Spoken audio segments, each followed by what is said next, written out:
जे गगन में महके पवन में हर एक मन में सद्भावना। नमस्कार विद्यार्थी मित्रों, सद्भावना यूट्यूब चैनल में आपનું स्वागत है।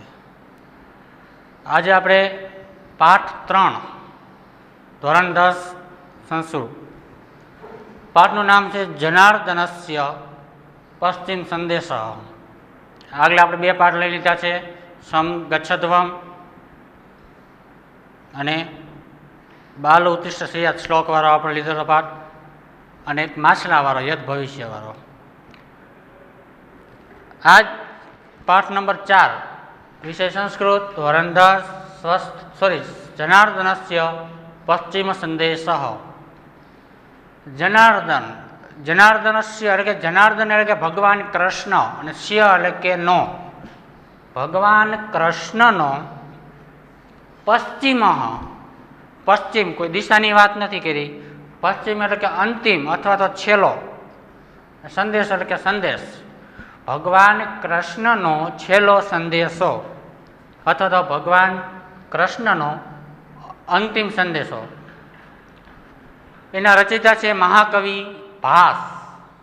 મહાકવિ ભાસરિયા એ નાટ્ય રચના માટે આ સંસ્કૃતમાં પ્રશ્નો બોર્ડની પરીક્ષામાં પૂછાય, કવિ પરિચયમાંથી આવી શકે કે ભાઈ મહાકવિ ભાસરિયા શેના માટે જાણીતા હે, તો તમને આવડવું જોઈએ કે નાટ્ય રચના માટે।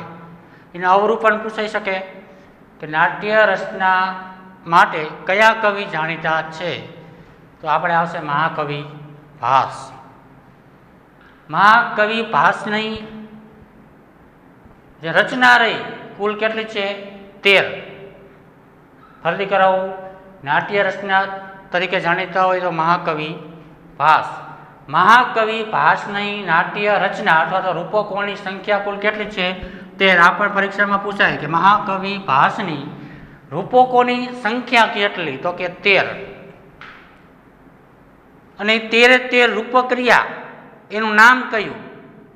13 રૂપકો તો છે પણ એનું નામ કયું આપ્યું, તો કે ભાસ નાટક ચક્રમ, ભાસે રચેલા નાટક એટલે કે ભાસ નાટક ચક્ર। 13 કુલ છે એવું સંસ્કૃતમાં પણ પૂછી શકીએ કે ભાઈ ભાસ નાટક ચક્રમના રચયિતા કોણ, તો કે મહાકવિ ભાસ। ભાસ નાટક ચક્રમ એની સંખ્યા કેટલી, તો કે 13। એમાંનું એક નાટક છે દૂત ઘટોત્કચ, જે આપણે અહીં અભ્યાસ કરવાનો છે। દૂત એટલે કે દૂત ઘટોત્કચ એટલે કે દૂત બનેલો ઘટોત્કચ। પહેલાના રજવાડા હતા, રાજદૂત આવતા એક જગ્યાએથી બીજી જગ્યાએ સંદેશો પહોંચાડતા, ગુપ્તચર પણ આવી શકે, ઘણા બધા આવતા। તો મહાકવિ ભાસ નાટ્ય રચના માટે જાણીતા છે। તેમના રૂપકોની સંખ્યા કુલ કેટલી છે? 13, ખાસ યાદ રાખવાનું। અને મહાકવિ ભાસે રચેલ 13 રૂપકોને કયા નામે ઓળખવામાં આવે, તો કે ભાસ નાટક ચક્રમ। તમને એવો પણ પરીક્ષામાં પ્રશ્ન પૂછે કે ભાઈ જનાર્દનસ્ય પશ્ચિમ સંદેશ, જનાર્દનસ્ય પશ્ચિમ સંદેશ પાઠ ભાસના કયા નાટકમાંથી લીધેલો હોય? ભાસના નાટક તો 13 છે, આપણે જે આ રહ્યું જનાર્દનસ્ય પશ્ચિમ સંદેશ કયા નાટકમાંથી લીધેલું છે, તો આપણે આવશે દૂત ઘટોત્કચ નામના નાટકમાંથી આ પાઠ લીધેલો છે। ખાસ કવિ પરિચય 9માં તમારે કવિ પરિચય નહોતો આવ્યો, ધોરણ 10માં પરીક્ષામાં કવિ પરિચય, કવિનું નામ, એની રચના, એનું જન્મ સ્થળ, જન્મ ક્યાં થયો તે તમામ વસ્તુ આવી જાય। હવે પાઠની શરૂઆત કર્યા પહેલા પાઠ વિશે થોડીક માહિતી આપી દઉં કે જનાર્દનસ્ય પશ્ચિમ સંદેશ કે ભગવાન કૃષ્ણનો અંતિમ સંદેશ। આ પાઠ આખો મહાભારતનો છે। જ્યારે મહાભારતનું યુદ્ધ કૌરવ અને પાંડવો વચ્ચે શરૂ થવાનું હતું તે સમયની પહેલા ભગવાન કૃષ્ણ દૂત બની જાય, શાંતિદૂત જેને કહેવાય, રાજદૂત, શાંતિદૂત, દૂતના પણ પ્રકાર। ભગવાન કૃષ્ણ શાંતિદૂત બની જાય કે યુદ્ધને હવે વિરામ આપો, યુદ્ધ આપણે કરવું નથી, કારણ કે બધા સગાવાલા જ હતા, ભાઈ હતા, પિતા પુત્ર સામે લડતા હતા. એટલે કે હવે શાંતિ રાખો, એટલે કે શાંતિ દૂત તરીકે ભગવાન કૃષ્ણ કૌરવોની સભામાં ગયા, ધૃતરાષ્ટ્રની સભામાં જે બધા કૌરવો બેઠા હતા, ત્યાં સંદેશો મોકલો અને કીધું કે હે મહારાજ ધૃતરાષ્ટ્ર, હવે આ યુદ્ધ રહ્યું તમે ટાળી દો અને શાંતિ રાખો, સમાધાન કરી લો, કારણ કે આમાં તમારા બધા સગાવાલા જ છે, પોતાના જ છે, કોઈ દુશ્મન નથી, મરશે તો તમારા પોતાના, જીતશો તો તમે. એટલે કે આ યુદ્ધને હવે શાંતિ આપો, આ વાત હવે આગળ વધારો નહીં. પણ દુર્યોધન જે અતિ અભિમાની હોય તે એના પિતાને કહે કે યુદ્ધ તો મારે કરવું જ છે, પાંડવોને કંઈ પણ અડધું રાજ્ય આપવાનું નથી. પણ ધૃતરાષ્ટ્રીય એ રાજા હતો, પણ પુત્રના મોંમાં એટલો આંધળો થઈ ગયો, પુત્રની બધી વાતો માને. છેલ્લે ભગવાન કૃષ્ણ એક પ્રસ્તાવ મૂકે, દુર્યોધનને કહે કે તું પાંડવોને અડધું રાજ્ય ન આપ તો કંઈ નહીં, પણ 5 ગામ એને આપી દે, 5 ગામ ઉપર એ રાજ્ય કરશે. દુર્યોધન કહે છે એને સોયની નાક, જો સોયનો ઉપલો ભાગ જે નાક, સોયની નોક જેટલું પણ એનું રાજ્ય આપવા તૈયાર નથી. છેલ્લે ભગવાન કૃષ્ણ પછી યુદ્ધની ધમકી મારે, તો હવે યુદ્ધ થશે, તમારા વિનાશને કોઈ રોકી શકશે નહીં. આવી ધમકી મારે એટલે દુર્યોધન ભગવાનને મારવા ઊભો થાય, કે આનું અપમાન કરે, ભગવાનને અર્થ શબ્દોમાં કહેશે કે આ ઘોડાને બંદી બનાવી લો. ભગવાનને ઘોડો કીધો કે આને બંદી બનાવી લો. ભગવાન કૃષ્ણ પોતાનું વિરાટ સ્વરૂપ ધારણ કરે, સુદર્શન ચક્ર હાથમાં ધારણ કરે, બધા કૌરવો બીવી ગયા અને પાછળ હટી જાય. યુદ્ધની શરૂઆત થવાની હોય એના આગલા દિવસે ભગવાન કૃષ્ણને વિચાર આવ્યો કે હજી એક પ્રયત્ન કરી શાંતિ રાખવાનો, કે યુદ્ધ હવે ન થાય. ત્યારે ભીમનો પુત્ર, ભીમ અને હિડિંબાનો પુત્ર જેનું નામ હોય ઘટોત્કચ, ભગવાન કૃષ્ણ એને બોલાવે કે તું હવે શાંતિનો પ્રસ્તાવ મૂક, તારા દાદા ધૃતરાષ્ટ્રના પિતામાં ભીમના દાદા રહે, તું હવે શાંતિનો પ્રસ્તાવ લઈને જા અને બધાને સમજાવજે કે યુદ્ધ ન કરે. આ પાઠ અહીં જ છે. ઘટોત્કચ, દુર્યોધન, શકુની અને ધૃતરાષ્ટ્ર 4 વચ્ચેનો સંવાદ આ પાઠમાં છે. ઘટોત્કચ ઘણો બધો પ્રયત્ન કરે છે સમજાવવાનો, પણ ઓલો સમજતો નથી. આ પાઠમાં મુખ્ય 2 વસ્તુ છે. એક બાજુ દુર્યોધન છે. દુર્યોધન કેવો હતો? માણસ હતો. દુર્યોધન જાતીય માણસ હતો, પણ એના ગુણ કેવા હતા? રાક્ષસ જેવા. દુર્યોધન માણસ હતો, પણ એના ગુણ કેવા? રાક્ષસ જેવા. જ્યારે બીજી બાજુ છે ઘટોત્કચ, જે રાક્ષસી હિડિંબાનો પુત્ર હોય, પણ એના ગુણ કેવા હતા? માણસ જેવા. બંને વિરોધાભાસ છે. એક માણસ છે તો એના ગુણ રાક્ષસ જેવા, બીજી બાજુ એક રાક્ષસ તો એના ગુણ માણસ જેવા. માણસ ગુણથી ઓળખાય. પાઠની આપણે શરૂઆત કરી છે. ઘટોત્કચ નાટ્ય છે આખું. પ્રવિશ્ય, પ્રવિશ્ય એટલે કે પ્રવેશ કરે છે. ઘટોત્કચ પ્રવેશ કરે છે એટલે કે રાજસભામાં ધૃતરાષ્ટ્રની જે સભા રહી ત્યાં પ્રવેશ કરે છે. અયે, અયે એટલે કે અરે, અયમ, અયમ એટલે કે આ, અત્ર એટલે કે અહીં, ભવાન એટલે કે આપ, ને ધૃતરાષ્ટ્ર એટલે કે ધૃતરાષ્ટ્ર છો. અરે, અહીં આપ ધૃતરાષ્ટ્ર છો.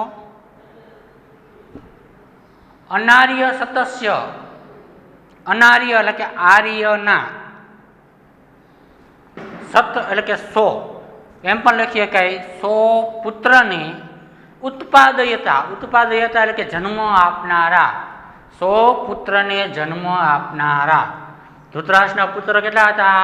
કૌરવો 100 હતા.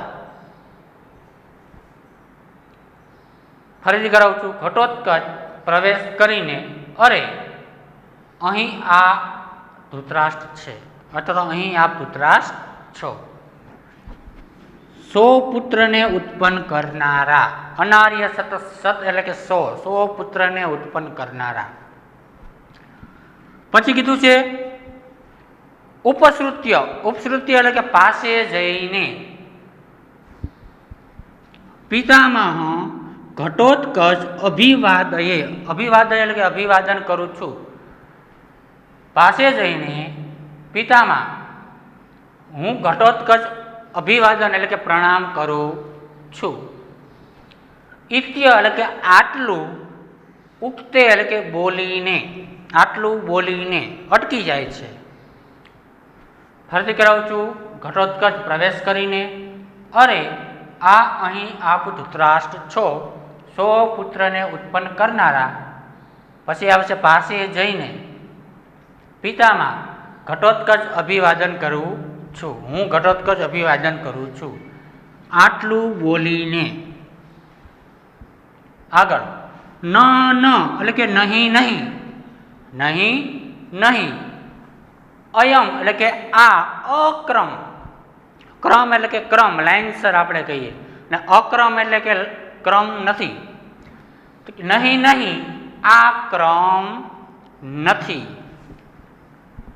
યુધિષ્ઠિરાદયશ્ચ એટલે કે યુધિષ્ઠિર વગેરે, મેં એટલે કે મારા, ગુરુ એટલે કે ગુરુઓ, ભવંતમ એટલે કે તમને, અભિવાદયંતી એટલે કે પ્રણામ કરે છે. યુધિષ્ઠિર અને મારા ગુરુઓ તમને પ્રણામ કરે છે. ફરીથી બોલું છું. પ્રવેશ કરીને, અરે આ અહીં આપ ધૃતરાષ્ટ્ર છો, સો પુત્રને ઉત્પન્ન કરનાર. પાસે જઈને પિતામહ ઘટોત્કચ અભિવાદન કરે છે. આટલું બોલીને નહીં નહીં, આ ક્રમ નથી. યુધિષ્ઠિર વગેરે મારા ગુરુઓ આપને પ્રણામ કરે છે. પશ્ચાત એટલે કે પાછળથી, અહમ ઘટોત્કચ એટલે કે હું ઘટોત્કચ અભિવાદન એટલે કે પ્રણામ કરું છું. શું કીધું કે આ ક્રમ નથી.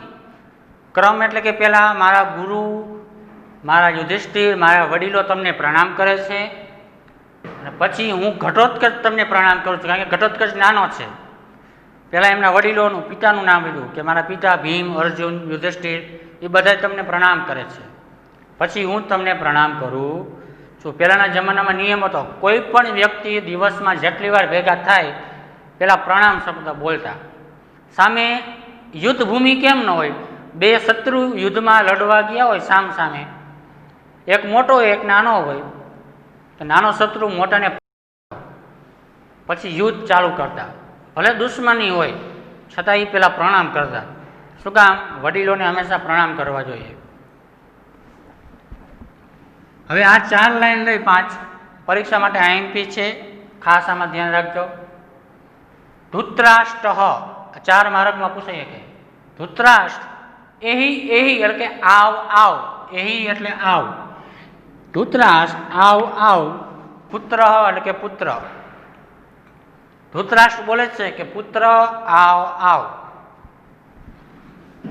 ઘટોત્કચ અહો એટલે કે અરે. કલ્યાણ એટલે કે કલ્યાણકારી. ખલું એટલે કે ખરેખર. અત્ર એટલે કે અહીં. અભવાન એટલે કે આપ. અરે ખરેખર અહીં આપ કલ્યાણકારી છો. ઘટોત્કચ કહે છે ધૃતરાષ્ટ્રને કે તમે ખરેખર કલ્યાણકારી છો. કલ્યાણાનામ એટલે કે કલ્યાણને, કલ્યાણ એટલે કે કોકનું સારું થાય. કલ્યાણને પ્રસૂતિ એટલે કે જન્મ આપનાર. પ્રસૂતિ એટલે કે જન્મ આપવું. કલ્યાણને જન્મ આપનાર. પિતામહ એટલે કે પિતામહને આહ એટલે કે કહેવું અથવા તો કહ્યું છે. ભગવાન ચક્રાયુધ એટલે કે ભગવાન ચક્ર એટલે કે ચક્રને યુદ્ધ એટલે કે ધારણ કરવું. ચક્રને ધારણ કરનાર કોણ? તો કે ભગવાન કૃષ્ણ. તો કે અરે ખરેખર અહીં આપ કલ્યાણકારી છો. ભગવાન કૃષ્ણએ, અહીંથી ચાલુ થાય છે, ભગવાન કૃષ્ણએ કલ્યાણને જન્મ આપનાર પિતામાને કહ્યું છે. કલ્યાણને જન્મ આપનાર પિતામાને કહ્યું છે. પિતામા કેવા હતા? કલ્યાણકારી. કારણ કે કુરુકુળમાં જ્યેષ્ઠ જે મોટે મોટું વડ હોય તો પિતામા હતા. પછી જે ધૃતરાષ્ટ્ર, આસનાત એટલે કે આસન ઉપરથી, ઉત્થાય એટલે કે ઊભા થઈને, આસનમાંથી ઊભા થઈને, કિમ એટલે કે શું, આજ્ઞાપયતિ એટલે કે આજ્ઞા છે ભગવાન ચક્રાયુધ એટલે કે ભગવાન કૃષ્ણની. આસન પરથી ઉઠીને અથવા તો આસન પરથી ઊભા થઈને શું આજ્ઞા છે ભગવાન કૃષ્ણની? ઘટોત્કચ. ન એટલે કે નહીં નહીં નહીં. આસન સ્થેન એટલે કે આસન પર, એવ એટલે કે જ, આસન પર જ, ભવત એટલે કે તમે, શ્રોતવ્ય એટલે કે સંભળાવો, જનાર્દનસ્ય સંદેશ એટલે કે ભગવાન કૃષ્ણનો સંદેશ. નહીં નહીં નહીં, આસન પર જ તમે ભગવાન કૃષ્ણનો સંદેશ સંભળાવો. ધૃતરાષ્ટ્ર. યદા એટલે કે જેવી, આજ્ઞાપયતિ એટલે કે આજ્ઞા ભગવાન ચક્રાયુધ એટલે કે ભગવાન કૃષ્ણની, તો કે જેવી આજ્ઞા ભગવાન કૃષ્ણની. ઉપવિશતિ એટલે કે બેસે છે, ઉપવિશ એટલે કે બેસવું. ફરીથી ભાષાંતર કરું છું. ઘટોત્કચ પ્રવેશ કરીને, અરે અહીં આ, અથવા તો અરે આ અહીં આપ ધૃતરાષ્ટ્ર છો, અરે અહીં આપ ધૃતરાષ્ટ્ર છો. સૌ પુત્રને ઉત્પન્ન કરનાર પાસે જઈને, પિતામાં હું ઘટોત્કચ અભિવાદન કરું છું. આટલું બોલીને, નહીં નહીં આ ક્રમ નથી, યુધિષ્ઠિર મારા ગુરુઓ આપને પ્રણામ કરે છે, પાછળથી હું ઘટોત્કચ પ્રણામ કરું છું. ધૃતરાષ્ટ્ર. આવ પુત્ર. ઘટોત્કચ. અરે ખરેખર આપ કલ્યાણકારી છો. કલ્યાણને જન્મ આપનાર પિતામાને ભગવાન કૃષ્ણએ કહ્યું છે. ધૃતરાષ્ટ્ર. આસન પરથી ઉઠીને અથવા તો ઊભા થઈને શું આજ્ઞા છે ભગવાન કૃષ્ણની? નહીં નહીં નહીં, આસન પર જ આપ ભગવાન કૃષ્ણનો સંદેશ સંભળાવો. ધૃતરાષ્ટ્ર. જેવી આજ્ઞા ભગવાન કૃષ્ણની, બેસે છે. ખાસ મેં પહેલાં પણ કીધું હતું, આજ ફરીથી જ કહું છું બધાને, મારું રોજનું લેસન એટલું જ, હું જે પણ ભાષાંતર લખાવું, ભાષાંતર અત્યારે મેં તમને આ કર્યું, બધું તમારે પાકા ચોપડામાં લખવાનું છે. આ રોજનું તમારું લેસન, જે પણ અહીં ભણાવું, જે પણ ભાષાંતર બોલવું, અથવા તો શ્લોકનું ભાષાંતર હોય કે પાઠનું હોય, ફરજિયાત તમારે પાકી નોટમાં લખવાનું.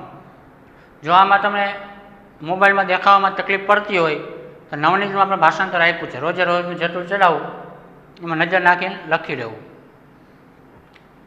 તો વિદ્યાર્થી મિત્રો, ખાસ ધ્યાન, કવિ પરિચય અને આ 4 લાઈન રહી આ પરીક્ષામાં એમપી છે, 4 માર્કને પૂછાય છે. એટલે ખાસ પાકું કરતા રહેવું, પાકી નોટમાં લખવાનું ભૂલવાનું નહીં. તો આજના લેક્ચરમાં આપણે આટલો અભ્યાસ કર્યો, બાકીનો લેક્ચરમાં બીજો પાઠ લઈશું. આભાર.